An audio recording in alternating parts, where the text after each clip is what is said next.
শরীর খারাপ শব্দটা যেন আমাদের অভিধানে বড়ই বেমানান।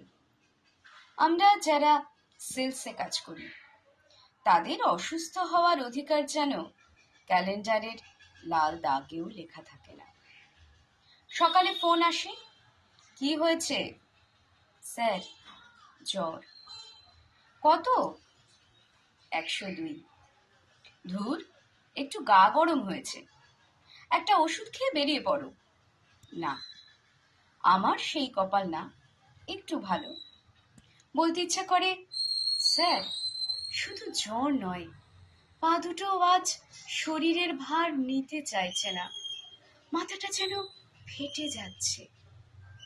তবুও জ্বর হোক, পেট খারাপ হোক, ভাইরাল হোক বা শরীর ভেঙে যাক, সবকিছুর জন্য বরাদ্দ যেন মাত্র একটা দিন, তার বেশি সে যেন এক অমার্জনীয় অপরাধ।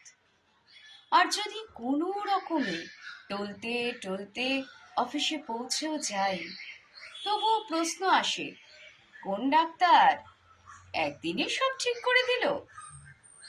কিভাবে বোঝাই ওষুধে জ্বর কমে, কিন্তু দুর্বলতা কি একদিনে সেরে যায়? শরীরটা কি সুইচের মতো অন অফ হয়?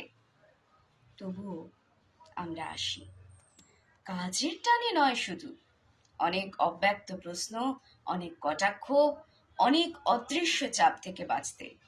কারণ আমরা জানি আমাদের জীবনে থেমে যাওয়া মানেই বিপদ, মানেই মৃত্যু। এখানে মৃত্যু মানে শুধু জীবন শেষ হয়ে যাওয়া নয়, মৃত্যু মানে চাকরিটা হারানোর ভয়, মৃত্যু মানে মাসের শেষে টার্গেট মিস করার আতঙ্ক, মৃত্যু মানে পরিবারের মুখের হাসিটা ফিকে হয়ে যাওয়ার আশঙ্কা। তাই আমরা অসুস্থতাকেও লুকিয়ে রাখি, হাসি মুখে বলি, আমি ঠিক আছি। আমাদের কাছে ছুটি কোনো অধিকার নয়, অনেক সময় সেটা বিলাসিতা। হয়তো পাওয়া যায়, কিন্তু তার সঙ্গে জুড়ে থাকে বিদ্রুপ, প্রশ্ন আর অদৃশ্য এক বিচার।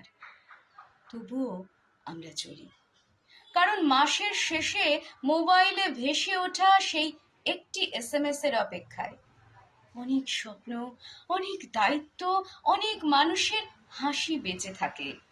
সেই একটি মেসেজই যেন বলে, আর একটা মাস লড়ে জিতলে। তাই আমরা যারা সেলসে কাজ করি তাদের কাছে শরীর খারাপ মানে শুধু অসুস্থতা নয়, একটা নীরব যুদ্ধ। আর প্রতিদিন হাসি মুখে সেই যুদ্ধ জিতেই আমরা আবার পরের দিনের পথে বেরিয়ে পড়ি, আমাদের শরীর খারাপ করতে নিয়ে। নমস্কার, আমি সানা, আর আপনারা শুনছেন সানার গল্পের ছাপি। সানার গল্পের ছাপিতে আজকে শুনলেন কবি অভিজিৎ দের গদ্য কবিতা আমাদের শরীর খারাপ করতে নেই। কবিতাটি কবি উৎসর্গ করেছেন সেলসের মানুষদের জন্য। তাড়াতাড়ি আসছি পরের গল্প নিয়ে, ততদিন ভালো থাকবেন সকলে।